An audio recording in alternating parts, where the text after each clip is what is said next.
Can we just move on and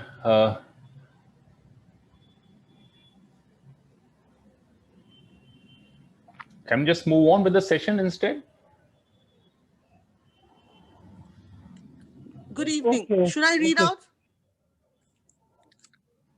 Anyway, we can move on to the session directly. Am I audible? Yes, you are audible. Thank you, sir. Can we have the slide, please? Slide is already there, displayed. Okay. I'm introducing one of our chairpersons, Dr. Kishor Gujar, sir. He is the president, Indian Association of Child and Adolescent Mental Health. His areas of interest are child mental health, and he is also a consultant at Dinanath Mangeshkar Hospital and Research Center. Our other chairperson, Dr. H.R. Phookan, sir. Good evening, sir. He is the professor and head of Department of Psychiatry, Guwahati Medical College and Hospital, Assam. I request our chairperson, Dr. Kishor Gujar, sir, to kindly introduce our speaker, Dr. R.K. Lenin Singh. Hello, good evening, everybody. First speaker, Dr. R.K. Lenin Singh, is a professor and head Department of Psychiatry, RIMS, Imphal. His area of interest are substance abuse, adolescent mental health, and promotion of positive mental health. He published more than 33 national and international papers, and including book on the mental health. He received a prestigious award, Memorial Award in 2020 for his as a best teacher. Completed his MBBS from the RIMS and from Imphal and PG Psychiatry, prestigious institute, All India Institute of Medical Science, Delhi. He has further been awarded. One minute. Sorry. Over to you, sir. Dr. R.K. Lenin, over to you. You can start your presentation. Thank you. Thank you. Thank you for your kind words. Let me share my screen. Yes, sir, please.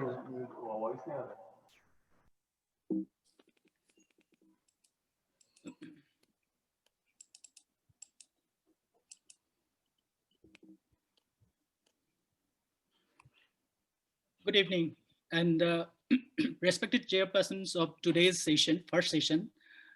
Thank you, Dr. Gujar, for your kind words. My topic today is an overview and nosology of behavioral addiction. Several behaviors besides psychoactive substance ingestion produce short-term reward that may engender persistent behavior despite knowledge of adverse consequences, that is diminished control over the behavior. Diminished control is a core defining concept of psychoactive substance dependence. This similarity has given rise to the concept of behavioral addictions, that is syndromes analogous to substance addiction, but with a behavioral focus other than ingestion of a psychoactive substance. The concept of behavioral addiction has some scientific and clinical value, but remains controversial. Several behavioral addictions have been hypothesized as having similarities to substance addictions. The essential feature of behavioral addictions is the failure to resist an impulse, number one, then drive, and number three, temptation to perform an act. This is harmful to the person and others. Its behavioral addiction is characterized by a recurrent pattern of behavior that has this essential feature within a specific domain. The repetitive engagement in these behaviors ultimately interferes with the functioning in other domains. In this respect, the behavioral addictions resemble substance use disorders. Let's go back to the history a little bit to discuss about the nosological journey of behavioral addiction.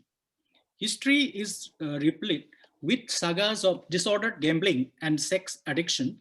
In the recent Greece, where organized gaming was part and parcel of daily life, Emperor Commodus possessed hedonic and irresponsible gambling habits that may have contributed to the decline of Roman Empire. That is one of the historical facts.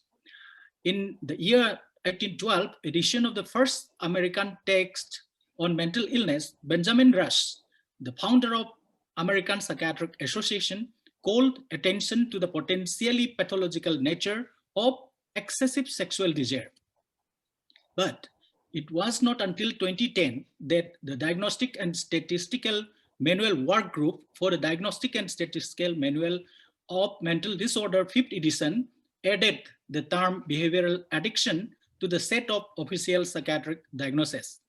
Their proposal documented a new era in the conceptualization of behavioral addictions. More importantly, the work group noted that emerging neuroscience supported a unified neurobiological theory of addictions, regardless of the specific addictive substance, substrates, or activities, which now allowed for inclusion of behavioral as well as chemical addictions. Pathological gambling was characterized by impulsive disorders not elsewhere classified in DSM-4. In DSM-5, it has been changed to gambling disorder in the non-substance related disorder category of substance-related and addictive disorders. The categorization has been a little bit changed. Internet-related behavioral addictions were also an issue in the drafting of DSM-5. A behavioral addiction called Internet Addiction Disorder, IAD, was proposed based on the work of researchers like Ran Tao and colleagues. But the criteria of internet addiction is a set of symptom criterion. There are some symptoms related to addiction, functional and psychological impairment. Number 2, course criterion. That means it will be at least 3 months with at least 6 hours of non-essential internet uses per day. And exclusion criteria of dependency due to psychotic disorders. The proposed diagnosis had shared key features with the substance abuse, such as salience in one's emotional and cognitive processing, pursuit of addictive behavior for the purpose of mood modification, the development of tolerance, the experience of withdrawal, tremendous conflict over the behavior, and the relapse despite of one's intention. Means all these criteria or behaviors are related to substance addiction. Based on the current evidence available, the DSM work group on this topic determined that more research was needed on internet addiction, but included internet gaming disorder in the appendix to the manual, which is focused on conditions for further study. Other behavioral addiction subcategories, most of the common people or even the media have taken up in spite of being not classified in any criteria. For example, sex addiction, exercise addiction, shopping addiction, tanning addiction, etc. But these were not considered for the substance-related and addictive disorder section in DSM-5, but were not included due to the lack of current peer-reviewed evidence to establish the diagnostic criteria to classify them as new mental disorders. But it might come in future with the evidence. So if we compare the ICD-11 and DSM-5, almost it goes in tandem. So now gambling disorder, earlier it was known as pathological gambling, and in DSM-5 also now it is included as gambling disorder. And ICD-11 also include gaming disorder, and DSM-5 has yet to talk about it. Pathological gambling, as we all know, were included by ICD-10 into habit and impulse disorder. And in ICD-11, it has been regrouped into disorder due to addictive behavior. Means it has gone on favor of behavioral addiction. Let's talk a little bit about the gaming disorder. According to ICD-11, which introduced internet addiction disorder. However, it also applies to excessive offline gambling habits. The addictive behavior subgroup contains gambling disorder and gaming disorder. I'm talking about ICD-11. The latter as a newly defined mental disorder characterized by impaired control. All these are in tandem with the substance dependence. So significant psychosocial impairment must be present, and a duration of criterion of 12 months applies unless the symptoms were very severe, in which case the duration criterion may be shortened. Now let's talk about what are behavioral addictions. The substance use and related disorder work group convened by the American Psychiatric Association evaluated the literature regarding several behavioral addiction using the framework of the guidelines of what constitutes mental disorder. These included gambling, internet gaming, internet use, general disorder, eating disorder, shopping disorder, sex addiction, exercise addiction, or dependence disorder, or tanning addiction. After considerable review and consultation with the experts, this work group ultimately recommended only one should be included alongside substance use disorder, that is gambling disorder. Defining criteria for behavioral addiction. So APA in 2013, WHO in 2008, American Society for Addiction Medicine 2010 have acknowledged the existence of behavioral addiction to varying degrees and with different but similar clinical criteria. And by Mark Griffith, some points were proposed, 6 points actually. The one is the salience. Most important activity is it dominates his or her thinking, feelings, and behavior. Number 2, it has to modify the mood. There will be rush or escaped, euphoria, like tolerance is a third. Tolerance we all know and similar with the drug parlance. Withdrawal symptoms, conflict, interpersonal or other activities. Relapse, in spite of his ways, he come back to the same behavior. So these are by Griffith. Common neurobiological process. When we look at the neurobiological aspect also, a growing body of literature implicates multiple neurotransmitter systems, serotonergic, dopaminergic, noradrenergic, and the opioidergic in the pathophysiology of behavioral addictions, as well as in substance use disorder. So in particular, serotonin, which is involved in inhibition of behavior, and dopamine involved with learning, motivation, and the salience of stimuli, including rewards, may contribute significantly to both sets of disorders. The repetitive use of substances or engagement in a behavior addiction following an urge may reflect a unitary process. Preclinical and clinical studies suggested an underlying biological mechanism for urge-driven disorder may involve the processing of incoming reward input by the ventral tegmental area, nucleus accumbens, and orbital frontal cortex circuit. It is for mostly our PG participants. And the ventral tegmental area contains neurons that release dopamine to the nucleus accumbens and orbital frontal cortex. Alterations in the dopaminergic pathway have been proposed as underlying the seeking of reward, that is gambling and drugs, that trigger the release of dopamine and produce feeling of pleasure, and the cycle repeats. Now let's talk a little bit about the gambling disorder. Gambling disorder, one of the most well-researched and described behavioral addictions so far, and was first introduced in DSM-3 in 1980. It was retained in DSM-3R, DSM-4, and DSM-40R as impulse control disorder. ICD-10 also classified pathological gambling as habit and the impulse disorder. But now, however, the growing body of research over the past 2 decades foiled the emerging consensus that pathological gambling is closer to the addictive disorder. The behavioral addictions have made a formal debut in DSM-5. Gambling disorder is the first disorder to be listed as a behavioral addiction under this category. The upcoming revision, ICD-11, is also likely to follow suit and introduce behavioral addiction. Now, some of the criteria of gambling disorders: needs to gamble with increased amount of money, is restless or irritable when attempting to cut down, has made repeated unsuccessful efforts to control, and is often preoccupied with gambling. It is just similar with the substance abuse. Often gambles when feeling distress. After losing money gambling, often returns another day to get it even, lies to conceal the extent of involvement, has jeopardized or lost a significant relationship, job or education or career, relies on others to provide money to relieve desperate financial situations caused by gambling.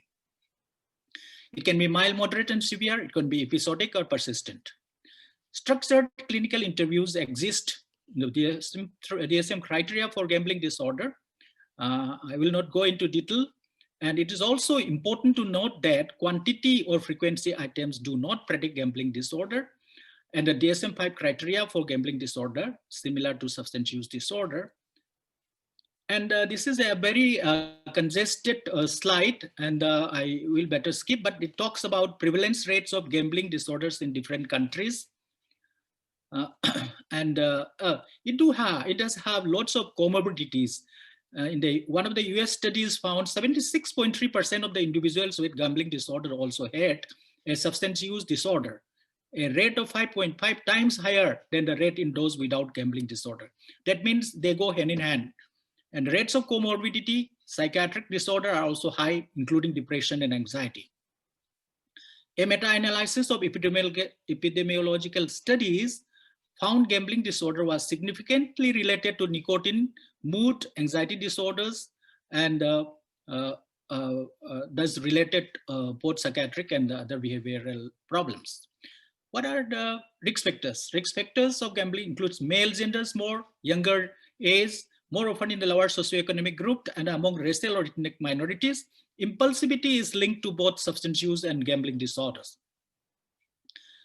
Let's summarize. Gambling disorder is an established mental condition in the PA recognizes it as the first non-substance addiction. It has well-defined criteria and instruments with established psychometric properties, and it is readily distinguishable from other conditions and commonly occur. There is substance use disorders, depression, and bipolar disorder. So maybe to save time, I will skip one or two lines. Criteria from 1980 DSM-3 to DSM-3R, DSM-4, DSM-4-TR.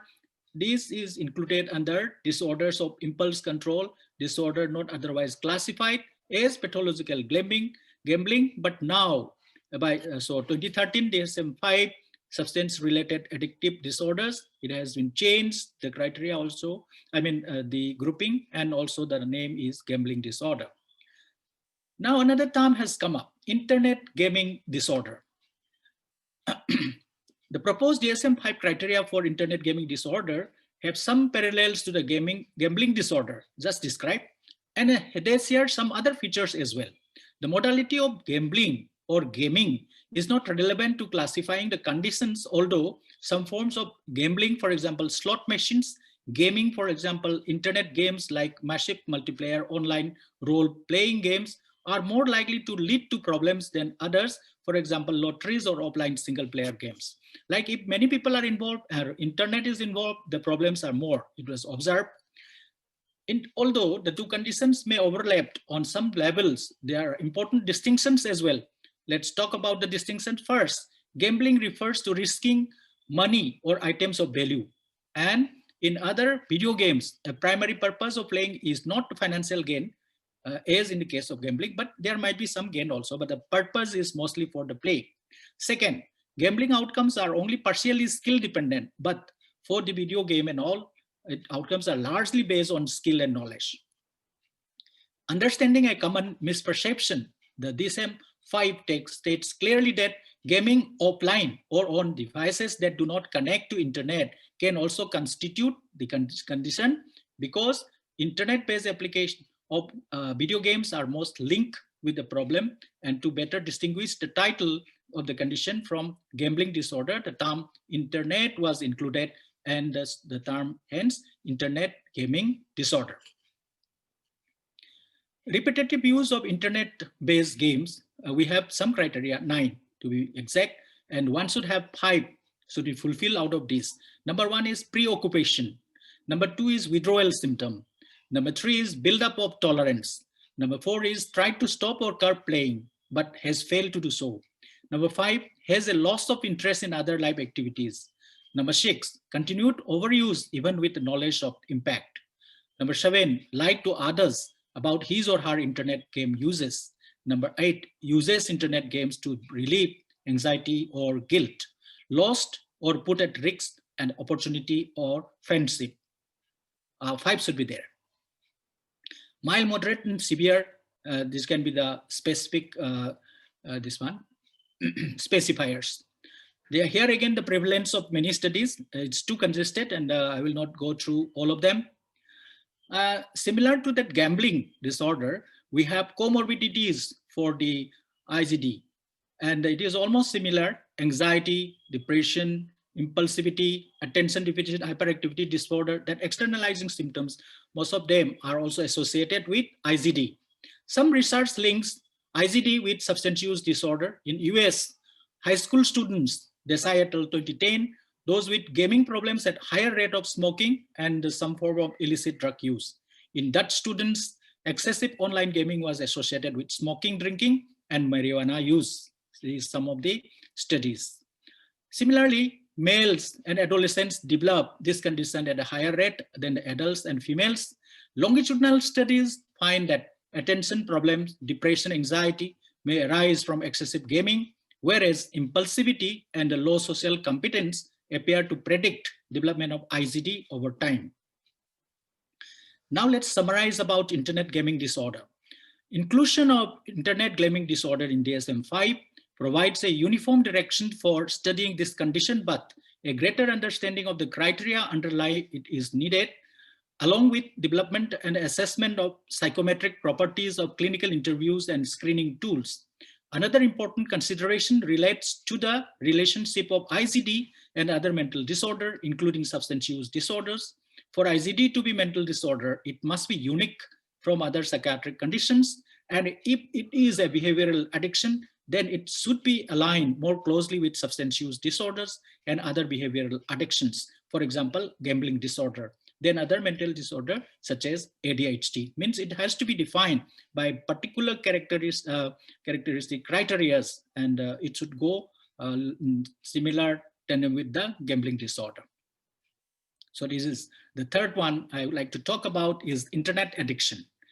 People can use the internet problematically for many activities, including gambling, gaming, socialization, for example, Facebook, information gathering, shopping, pornography viewing. Unless otherwise stated, internet addiction is intended to relate to problematic uses of internet for a range of activities. It is meant to exclude problematic internet-based gambling and gaming for the purposes of this article, although oftentimes reports do not distinguish activities. The proposed DSM-5 criteria for internet gaming disorder could be applied to problems that arises from extensive internet use beyond gaming, but DSM-5 cautions that care should be taken in making that applicable to IGD criteria towards other internet users. Simply adopting existing criteria to a new indications may neglect the important aspects and the psychometric testing of other applications to the criteria, which is necessary prior to considering them appropriately for classifying addictions to the internet or other activities. Means we cannot apply the same criteria for a new application in, for example, internet addiction. A consensus on defining features of internet addiction is required to remove this field forward and may best followed thoughtfully considering research related to IGD. A point of caution is that clinically significant harms must be documented for any condition to be considered a mental disorder. And the criteria and instruments that assess heavy uses of cognitions alone, irrespective of harms, are likely to be assessing addiction and clinical construct.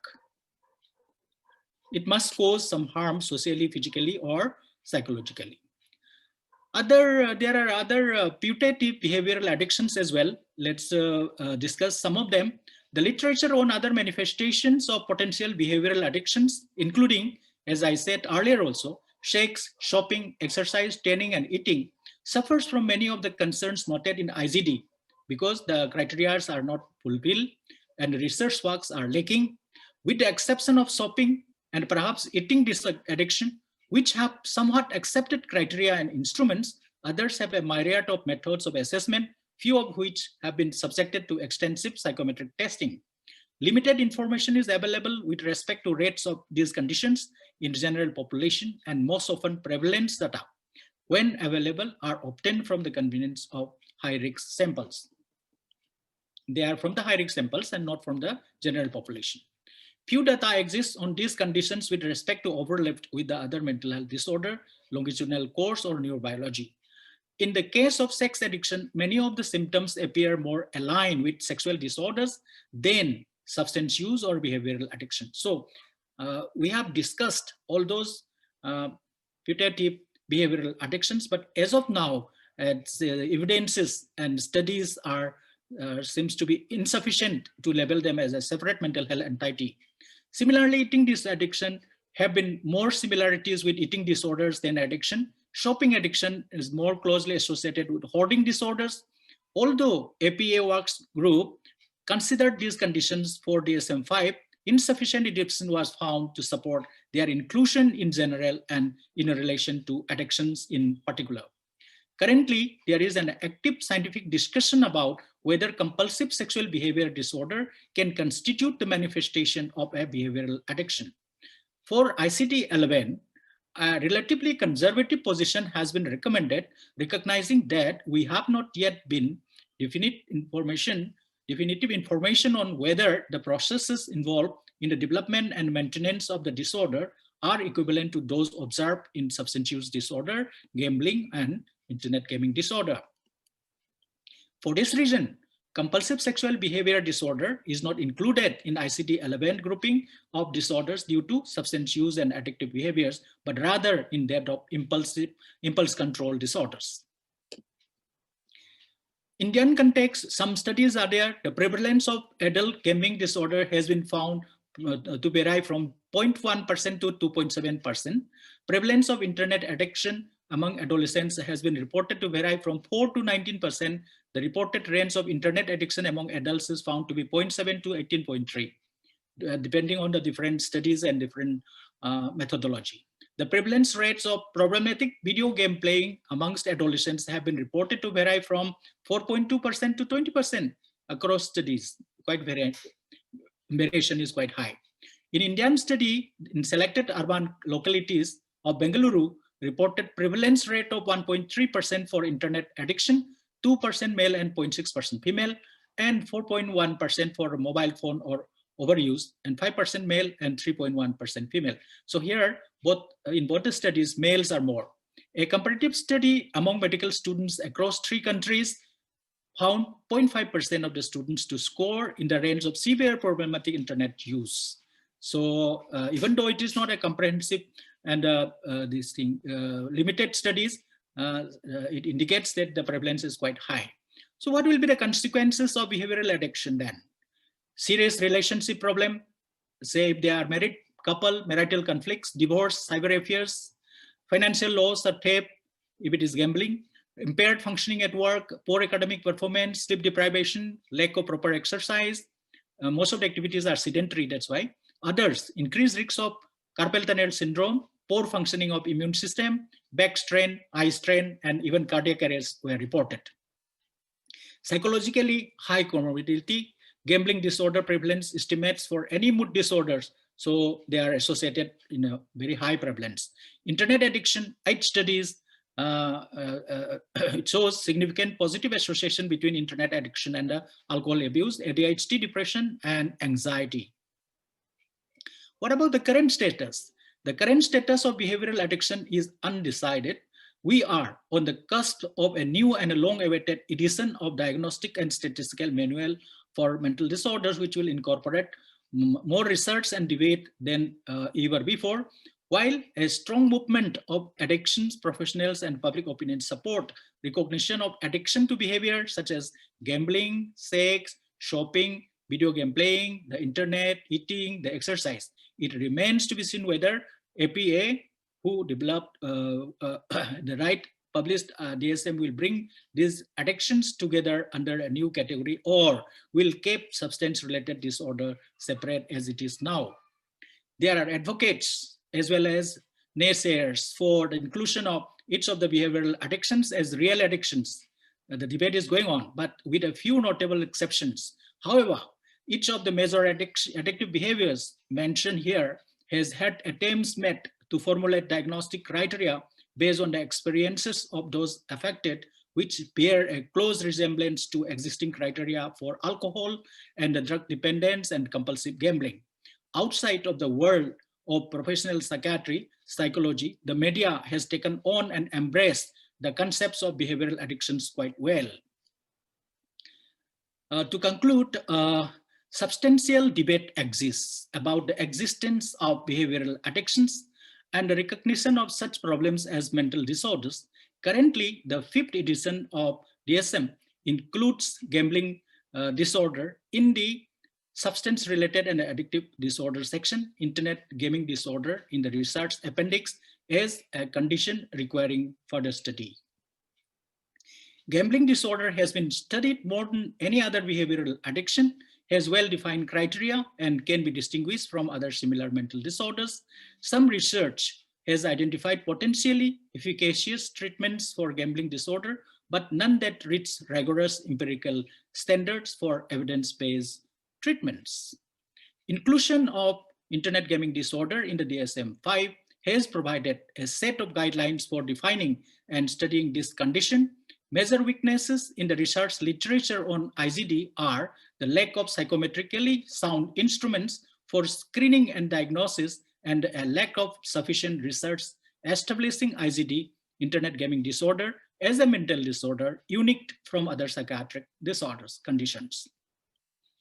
Researchers have not used consistent definitions of internet addiction, resulting in substantial heterogeneity in definitions and assessment across studies. More research is needed to distinguish internet addiction from other potential mental disorders, particularly IGD, and to establish a consensus on its criteria and assessment.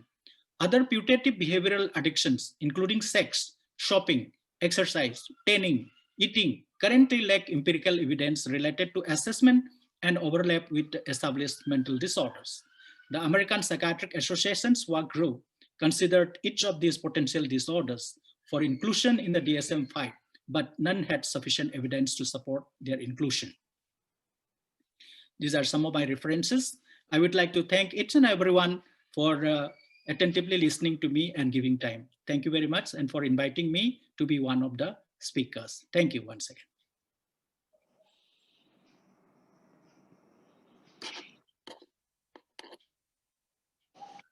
Thank you, Dr. Lenin. I will request my co-chairperson, Dr. HR Phookan, for your expert comments. Dr. Phookan, please.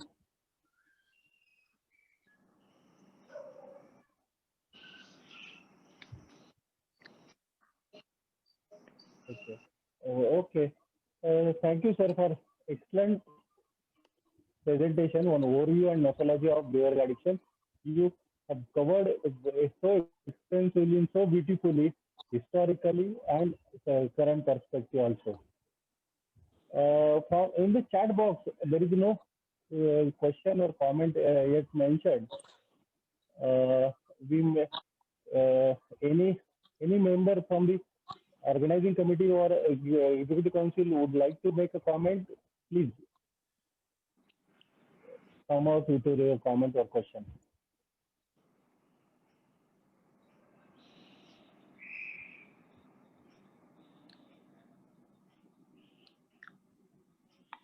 We don't see any yet. Thank you. What? Yes, sir. There is no. There are no questions, sir. Yes, sir. No Maybe questions. we'll wait for. Yeah, we will wait for that. We have finished before time. Yes, sir. Dr. Phookan is not there. Dr. Phookan is not there. Some connectivity issue. Yes, sir. Okay. I thank the chairpersons of the first session for the extremely enlightening session, and also the speaker for sticking to the time frame despite of a glitchy start. Thank you so much, sir. The session is open for questions. In case anybody has any questions, you can pose it later on also, and our chairpersons and speakers are there to enlighten you.